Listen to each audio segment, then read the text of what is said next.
Hello, brothers and sisters. Welcome back to our study of the Lord in the book of Proverbs. That's what we're looking at right now. We are seeing the book of Proverbs present to us the Lord, and what does that mean for us in a practical way? Right? Wisdom, living out this truth of who God is. We've seen so far that He's a God who looks at the heart, the intentions of the people, not just the actions. It's not just about trying to do good, it's about desiring and loving wisdom and therefore living accordingly. Now it's keeping this in mind of who God is and how we're supposed to live that we're going to come now to chapter 20. Here again, there's many verses in this one chapter that speaks to this notion of who is God and what does that mean for us. We'll smush in a bit of chapter 29, a few verses there, to complete the whole.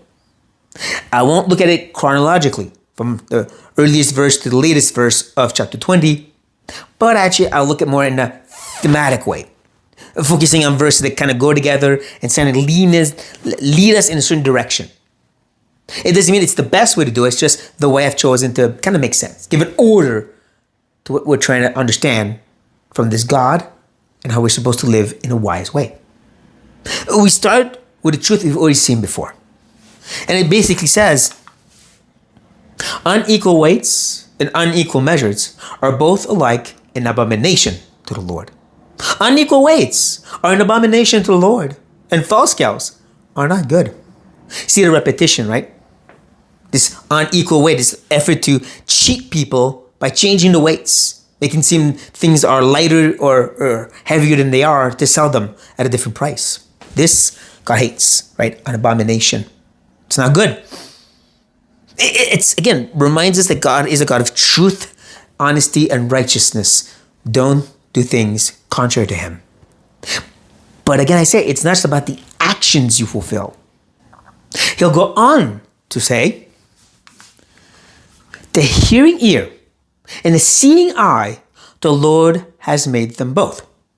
I would say there's a two-pronged attack here, two layers of what He's showing us about God. First is, of course, His sovereignty. The God who creates all things, including the ear and the eye. Right? This is, at first glance, just Him saying, God made everything. I think there's more than that. Because He specifies, right? It's not just the ear, it's the hearing ear. Not just the eye, the seeing eye.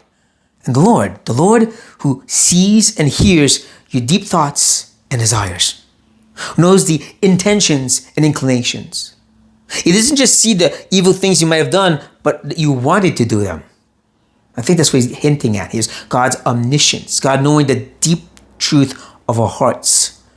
So God's sovereign, yes, but God also sees the deep things hiding behind our hearts. And it keeps going in that direction in the same proverb, in the same chapter of Proverbs. When it says, the spirit of man is the lamp of the Lord, searching all his innermost parts. Most commentators understand this idea of the spirit and the lamp being our conscience. Our intentions, how we think things through and what brings us to act a certain way. What makes us decide I'm going to do this and not that. I think this is okay and I'll do it anyways. God can take that as a lamp and search us out. He can really analyze the cryptic message going on in our conscience. Like somebody who's able to go on a computer and go into really the depth of that person's computer and its secrets. God can do that. So again, it really seems to be focused on God knowing the intentions and desires of what you're going to do. Now this is important because He's not going to say do good. The rest of chapter 20 is actually going to tell us something different. He's going to first remind us that even though God knows all things, we don't. A man's steps are from the Lord. How then can man understand his way? So this brings us back again to God's sovereignty at first glance. On the surface, it's about the fact that God the one decides what steps we're going to take. Not He forces us to, but you make your plans, James tells us, but then God decides what happens, like we saw in chapter 16. So at first glance, that's the main focus here. But again, there's more to this, I think. It's reminding us, even though God can search out our hearts and our intentions, We can't. You can see the repercussion of what this guy did and what happened, but you can't know his intentions behind it. Because God led his path. God permitted things to happen or not. Turn back to those first two Proverbs, the ones about the unequal yoke. And turn back even further, like we saw last time, where God decides if these unequal yokes will really work or not. He wants to scam you, but it doesn't work. So you walk away from that store thinking that guy's honest, but he wasn't. Just God permitted you didn't get cheated. So you can't know the intention of that person's heart. All you can know is what's before you. You can't know that truth. Only God can. This is important because he will add to this. Do not say, I will repay evil. Wait for the Lord, and he will deliver you. We've seen this truth before, this idea of the vengeance of the Lord. Even Paul uses that old saying from the Old Testament of the vengeance of the Lord, that he should be the one that acts, according to Romans chapter 12. But this isn't exactly what it's saying here, right? It doesn't talk about vengeance, but him delivering us. So something bad happens to you. Your first response, I know he meant it, and I'm going to get him for it. The Proverbs says, give it back to God. He'll keep you from the evil. And if there's a need for vengeance, I think it's implied God will take care of that. But that's not the point here. Because again, you don't know the intentions. You don't even know their ways. You just see the repercussions. So don't be so quick to respond, to think you know why. Don't repay evil for evil. Let God take care of it. And still on that focus of God knows, God's in control, let God take care of it. He then adds, when we jump to chapter 29, the fear of man lays a snare, but whoever trusts in the Lord is safe. See, the first part kind of brings us back to this whole, you can't know the intentions, what that person really wanted to do. But that fear of, I think that guy's going to scam me. I think that store is not good. It's going to bring all these anxiety and create that snare for you. This isn't about people trying to snare you. It's yourself. Your own fear and anxiety, trying to read people's minds and hearts and making yourself all worried.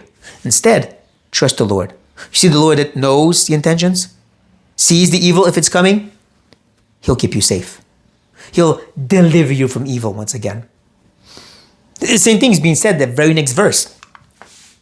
Many seek the face of a ruler, but it is from the Lord that a man gets justice.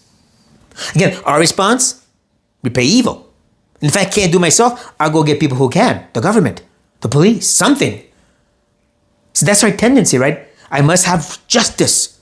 I must go to the highest authority to get it done. This prophet reminds you, go to God instead. Trust him. He knows what it should be done. Give it up in his hands. This is a good reminder of what Jesus himself told us. He said, turn the other cheek. If they want your coat, give me your shirt. If they want you to go a mile, go an extra one. All these injustices that usually makes us scream out, I want justice. Jesus said, no, you should say, here's more injustice for you.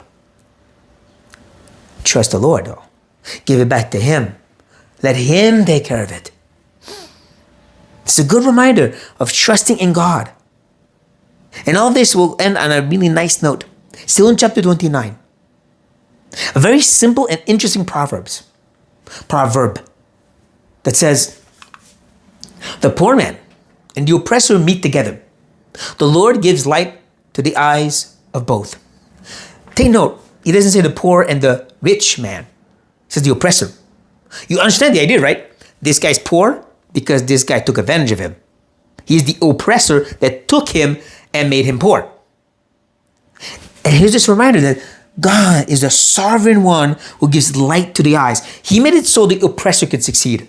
Remember, he's the one that decides if these unequal weights will work or not. He's the one. You don't know the ways. God knows, and he decides what's going to happen. He decided this poor would become poor because of the oppressor. In his willingness, and his desire, and his permission, if you rather hear here. Either way, it's the notion that God's in control for both of them, which is why you have to trust God and leave it up in His hands. We really need to hear that, especially nowadays where there's stuff going on everywhere and people in Christian circles crying out that we should fight for it. Here's Proverbs, Old Testament, still is true, telling us, give it back to God. Don't repay evil. Recognize that if you're poor or suffering, that comes from God. Yeah, but they did. It comes from God. He permitted it. He let it happen. He could have stopped it. Let it go. Give it to God. Trust Him for it.